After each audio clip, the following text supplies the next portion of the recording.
School at Union Theological Seminary here in New York City. Thank you for joining us for another in our series of Just Conversations, where we engage issues of racialized and socioeconomic inequities intrinsic to our nation and our collective responsibility to create a more just future. Today, I am very privileged to welcome to this conversation Mr. Julian Zelizer, Professor of History and Public Affairs at Princeton University, and a CNN political analyst, as well as a regular guest on NPR's Here and Now. He is the author and editor of more than 20 books, including his most recent book, Abraham Joshua Heschel, A Life of Radical Amazement. This is a book, I must say, that is a must read, especially in these our times, for it brings forward the prophetic voice of one that expanded our moral imaginary of what a just and loving world looks like. We'll say more about that later. But for now, Julian, thank you for taking the time to join me in this conversation. It's wonderful to be with you, and I'm looking forward to speaking with you. Well, let's jump right in. Needless to say, we're living in divisive times. I've sometimes described this time as the 21st century version of the Civil War.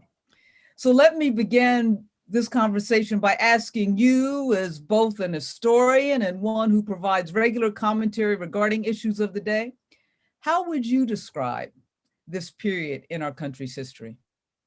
Well, we're certainly at a fractious moment, and I think the divisions within the political system are certainly overwhelming, not only areas of commonality, but our ability to confront basic challenges. And we've seen that throughout the pandemic. And I think there's other areas where we're moving backwards in unfortunate ways on some of the issues. We made a lot of progress in the 60s and 70s on social justice questions, on questions of equity. I think we're in a moment where, I don't know if backlash or backtracking is the right word, but there are forces seeking to reverse some of those gains. And finally, I think people talk and they differ on the health of our democracy. Is it undone? Are we sliding into another system? And others can reach their conclusions, but certainly our democratic processes, from voting to simply the kind of discourse leaders are willing to use, has been severely eroded. And so we're not in the best of times as a nation. So building upon that, Julian, let's talk about January 6th in connection with even the election of the MAGA vision, the Make America Great Again vision. Some have said that January 6th and the election of that vision with Trump as its leader was an aberration in terms of our democracy. I tend to think that it's January 6th, as well as the election of the MAGA vision, they were not aberrations, but indeed say something about who we are as a nation, and hence the true nature of our democracy in terms of the fragility of our democracy. So what are your thoughts? What do you think of anything these events tell us about who we are as a nation and about our democracy? Yeah, look, there's two schools of thinking of both January 6th and the events that surround it. These are produced by this moment in time by leaders such as the former president, and they are creations of those 4 years. Or, and I fall in this camp as well, these are products of longstanding changes that we have seen. And I think that's exactly what January 6th, and again, I don't even like just talking about January 6th. I think it was the whole month. The attack on the election, then the mob violence, to after that, continuing with the exact same rhetoric after that happened and denying what was right in front of our eyes if you watched it. And I think there has been changes broadly in the political system, for example, in the kind of news media that we have, not just on print or television, but even social media, a real hardening of our discourse and an acceptance of language, which really goes beyond any guardrails that we might have. Right. Two changes in the Republican Party. I've written about this, and there has been a radicalization of the party that's been going on for decades. And we saw this coming long before Donald Trump announced he was running for president in 2015. And for me, you have to understand, why was Trump ultimately the nominee? And why did President Trump retain such support, even with everything he did, which was way beyond, I think, what most of us expect in politics? And I usually date these to the 70s and 80s, these kinds of changes that were going on in the party that accelerate over time. And so the problem is, if we just focus on President Trump, if we just focus on the day, we miss that. And it's not going away. We've seen it since Trump left office, even with Senate Minority Leader Mitch McConnell finally saying something pretty obvious about what January 6th was. The weight of the party has not really done much about everything that led to it. So we're deep into this, and he's a product, President Trump and the Trump presidency, not the cause of everything we're seeing. I agree. And let me push you even a little further with that, and suggest that perhaps it's not simply what's going on with the Republican Party and the long arc, the arc of the Republican Party, but what about our nation? It seems to me, that in many ways, the election of Trump and of course, what happened on January 6th is symptomatic of something that we have never really told the truth about and taken seriously in terms of our nation, the sort of white supremacy that is at the foundation of our nation. It's sort of like a weed, if you don't pull it out by the root, it grows and it flourishes. What are your thoughts on that? And even in terms of January 6th, to be able to get this coalition of people to support Trump and as become known as the big lie, but to rally even behind that vision, it seems to me suggests something deeper about the fragility of our democracy, like the inequity and the inequality that this democracy, quote unquote, has never addressed. And that is the weak link. So your thoughts on both of those things. So it's about more than the Republican Party. It's about who we are as a nation, and we've not told the truth about that. Absolutely. And I think of that in two ways. One is to understand the history of the United States.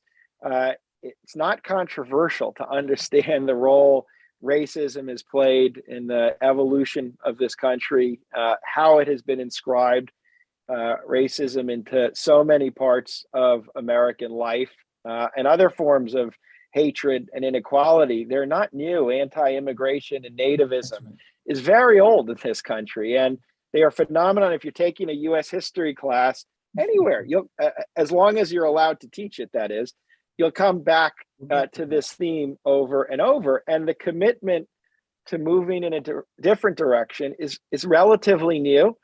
And it's always been, pretty tenuous. And so if you think about the commitment that the government should protect everyone's right to vote, we really didn't have that until 1965. Before that, we had terrible systems of violent discrimination or nonviolent discrimination against Black American voters. Women couldn't vote. It's not a history where suffrage is a given. It's a history where suffrage has been a struggle. And only recently do a lot of these rights really start to gain some hold. And so to argue that we're done with that, we're in a new era, we've moved beyond this deep history, I think is not the best way to look at this. And because it's so fragile and because some of the gains are so new, it's not surprising how quickly they can be reversed. And I think that's part of what we're seeing. And those revolutions were incomplete. I mean, the civil rights revolution was not finished in 1965. And a lot of the push afterwards often didn't work and was not achieved. Fair housing, for example, was a difficult and unfulfilled battle. So I see this now, and it's not that I'm not saddened to see the reversal, but I'm not totally surprised as a historian. And I think people shouldn't be. So two things out of that. The first,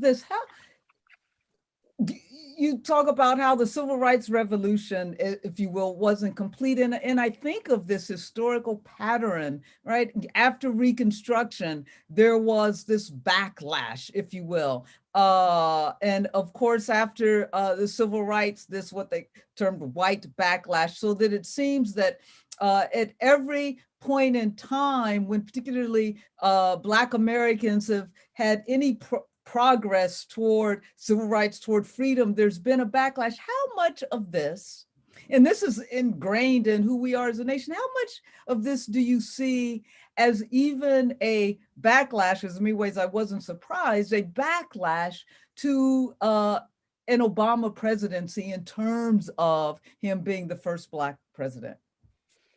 Well, it's interesting. There's a historian, Larry Glickman, who teaches at Cornell, who he doesn't like the term backlash because he thinks it almost kind of ascribes the reason this happens to the social justice movement, as opposed to this kind of politics just being part of our politics. So that's just an interesting kind of food for thought comment. But certainly the Obama presidency, I'm sure, accelerated and intensified some of the sentiment that was there from the time he was running for office already, to have him at the height of power, literally and symbolically, the most powerful person in this country and around the globe, played into these kinds of not just fears and anxieties, but hatreds that are out there. And so I think part of what's going on clearly is an aftermath of the Obama presidency. It was there before he got in. It might very well have played out even if he had not been president, but there's few things that can happen like the election of a president that symbolize a change in the power order to those who are fearful of racial equality and racial justice. So then let me ask you this, and you talked about, you said earlier, this is not a new history. And if only we were able to tell the truth about this history, and people would engage in this history. And we know we are in a battle to even tell the truth regarding our long history, particularly as it relates to racial injustice, et cetera. Hence this fight about quote unquote critical race theory. Julian, what happens when in fact, the truth, quote unquote, is up for grabs? And we are in an age of not simply political divisions, but what we can regard as truth, what truth is.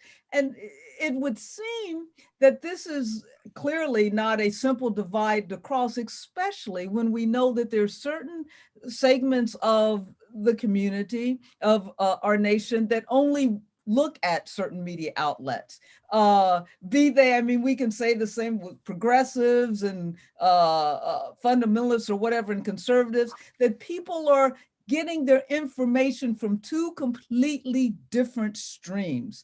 And so there are people who really think, I remember driving through the Midwest and to a little rural community thinking, these people really think that there is a caravan coming across the border and there's nothing to break into that. How do we begin to navigate truth when we've got really two different, at least two different streams of information, and people aren't crossing that information divide? Yeah, it's very troubling.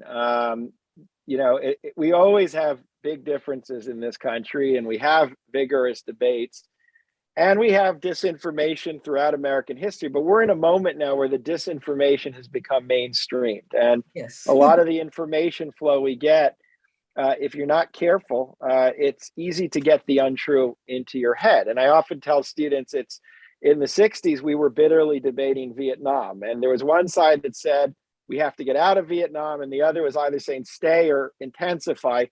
Today, that same debate would be some people saying we're not even in Vietnam as the war is taking place. And if you don't have some foundation of fact, I think deliberation in a democracy becomes virtually impossible. There's no common ground if the information contradicts at a fundamental level what we understand to be the problem. And then at the same time, it's very easy to put into the political bloodstream really toxic, untrue facts. And so I think I don't know how to address that. It's the one question. I think a lot of political questions, you can at least work through alternatives, but the ability to rein in falsehood and misinformation, which is so prevalent, especially as each generation has technology that makes it easier and easier to get this out there, is a basic problem. And it addresses or affects all these other questions that we're talking about. I think that's why some of these pushes for change, whether it's on the environment or whether it's criminal justice, you see it fade very quickly because all these alternative facts quickly take hold about what the real story was.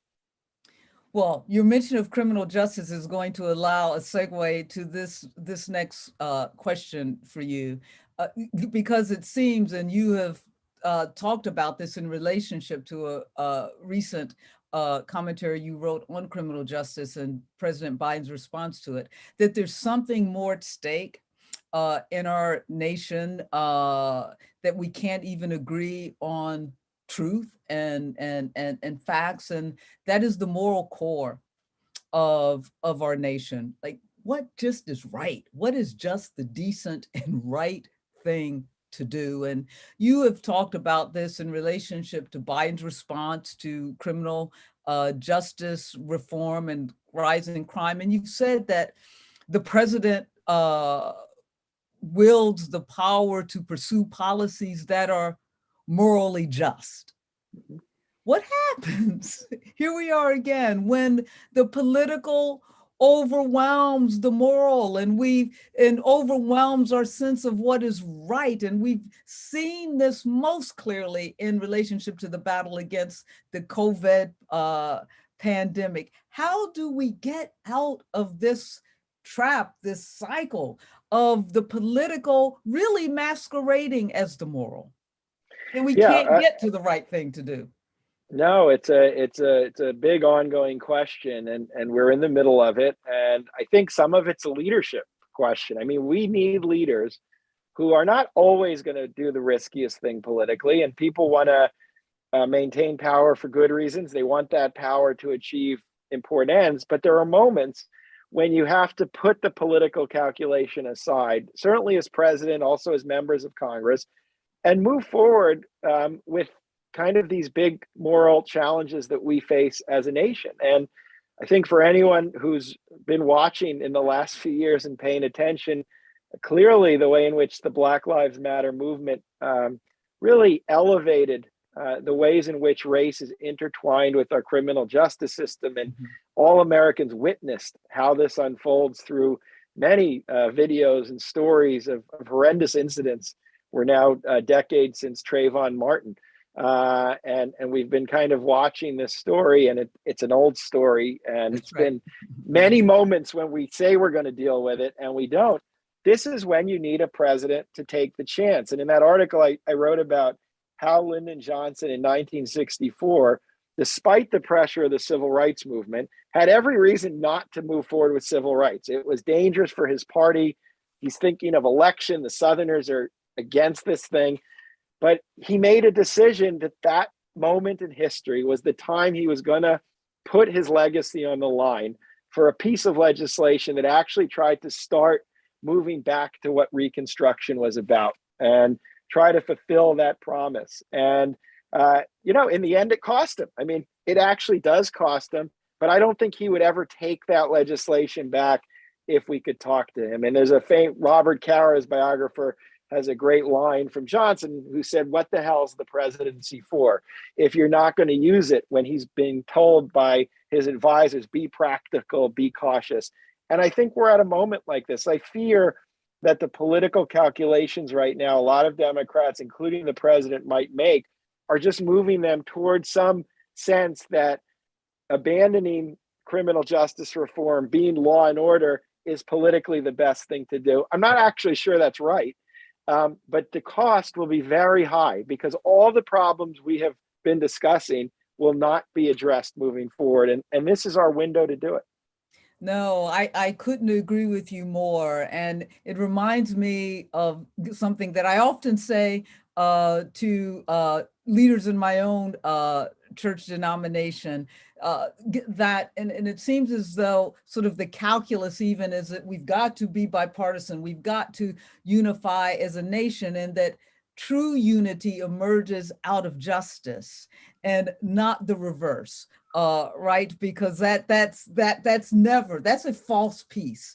But what we see so far is we don't really have those many political leaders who are willing to claim that moral voice and do the right thing. And it brings me to another group of leaders, it would seem, that's their job. And it reminds me of Abraham Heschel, about whom you have written so passionately and eloquently. And you describe him as one who stood, you say, at the nexus of religious leaders who linked tradition, theology, and ritualistic practice, and I quote your book, to fight social injustice.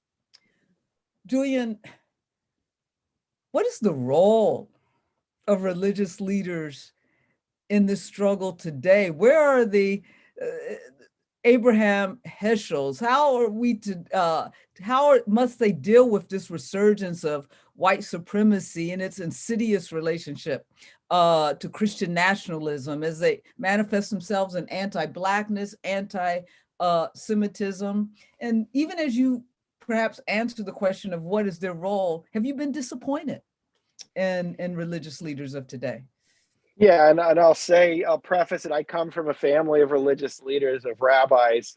My grandfather was he was a pulpit rabbi in Columbus, but also very involved in politics, all issues from rent control to helping people as they were arrested by giving them counsel, by driving around with the police. And I grew up kind of understanding this. And I think religion has a huge role to play on some of these questions. Religious leaders speak with a kind of moral authority that few other leaders in the political or economic system can ever hope to achieve.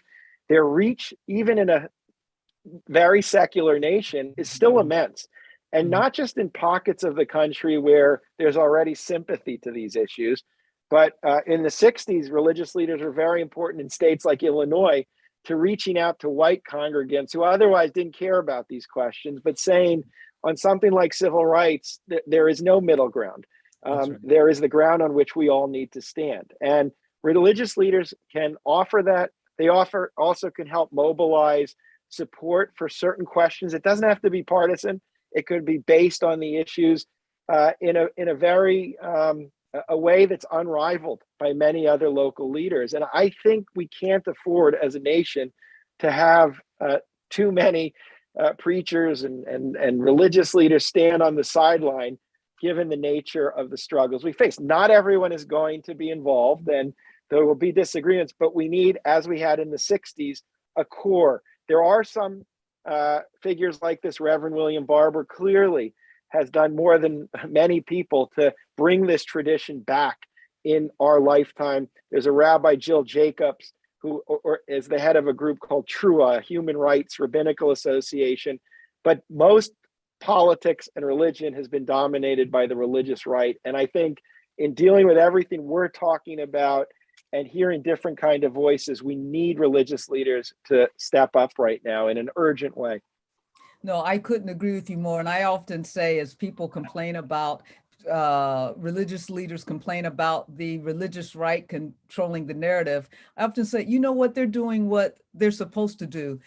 It is we who are not doing what we're supposed to do in stepping up and claiming our voice with these urgent concerns, which leads me, and I'll get you out of here on this in the last question. It leads me back to Abraham Heschel and a story that you told in your book about Abraham Heschel.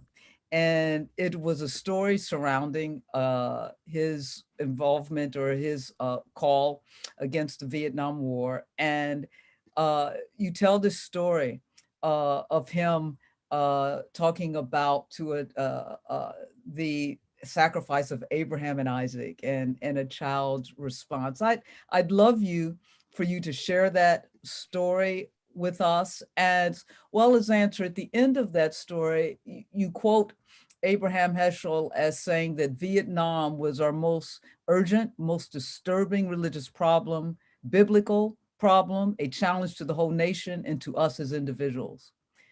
What do you think he would say is our most urgent and disturbing religious problem today? Well, let me start. I just pulled it out as you said it. I'm just going to read a few lines from it Yes, I'd directly love to give that. you the exact. So Heschel is speaking in Washington he was part of an interfaith group that mobilized against the war. They went to Washington every year, and this is what he said, speaking to a group of them. He shared, Heschel, his memories of learning the story of Abraham almost sacrificing his son. Heschel concluded with the story of a 7-year-old boy who, reading about the time when Abraham had lifted his arm in preparation of killing his son, broke down in tears. His Rebbe asked him why. The boy responded, "What if the angel had been late?" According to the Rebbe, an angel cannot be late. Heschel then looked toward the anti-war activists who were sitting at the edge of their seats, listening to every word with bated breath, and reminded them that man, made of flesh and blood, may be late. Powerful speech, powerful message from Heschel. And it's hard to imagine kind of what would concern him most, but certainly for someone who devoted so much of his time toward understanding that racism and social hatred from his own family suffering so much in the Holocaust to his experiences as a civil rights activist, the kind of failure to move forward on basic forms of social inequality and division, which are hardening in 2022, rather than evaporating, would only sadden him, because it wouldn't be impossible for him not to see that a lot of the message he thought so urgent back in the 60s has not been fulfilled. Right. And I think he'd be on the streets and in the university halls urging us not to be indifferent and urging us to take action. But that we would live into the spirit, and I mean this in all earnestness, of Abraham Heschel today. And those of us, particularly who are religious and faith leaders, to once again hear his words and live into that spirit. So, Julian, let me get you out of here on this question. If you were to write a commentary that described a more just society, what would that society look like?